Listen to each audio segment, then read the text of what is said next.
Good evening, I'm Justin Farmer. I'm Jovita Moore. We broke news on Twitter today that Kentucky and West Virginia trace possible cyber attacks to the same U.S. Department of Homeland Security IP address found in a similar attempt in Georgia. Channel 2's investigative reporter Aaron Diamant talked exclusively with Georgia's Secretary of State, who is very concerned. Aaron joins us now live from Midtown Atlanta. Aaron. Jovita, Secretaries of State offices run state election systems, and as the scope of this story grows, so does the number of questions, a lot of red flags that remain unresolved.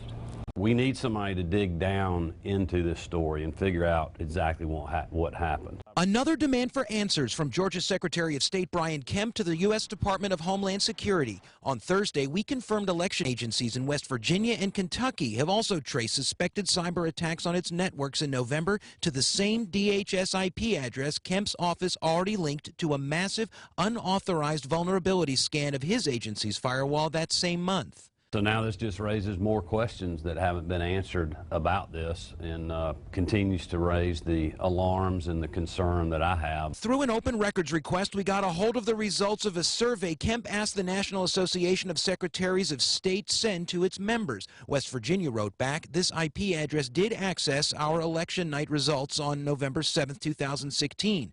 Kentucky responded, the same IP address did touch the Kentucky online voter registration system on one occasion, November 1st, 2016. In a letter this week, DHS Secretary Jay Johnson told Kemp the department sourced the mid-November activity in Georgia to a federal contractor conducting what he called normal internet searches on the Secretary of State's website.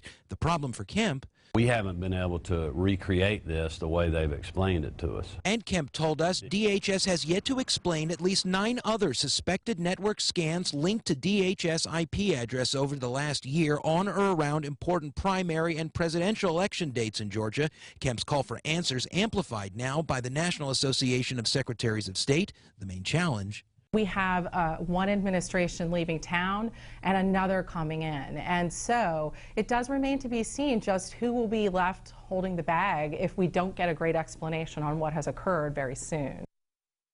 And in an emailed statement, the Kentucky Secretary of State's office told us it believes the IP address that sparked all of this did not attack its system. West Virginia's Secretary of State and the Department of Homeland Security did not respond to our request for comment today. We're live in Midtown Atlanta. Aaron Diamant, Channel 2 Action News.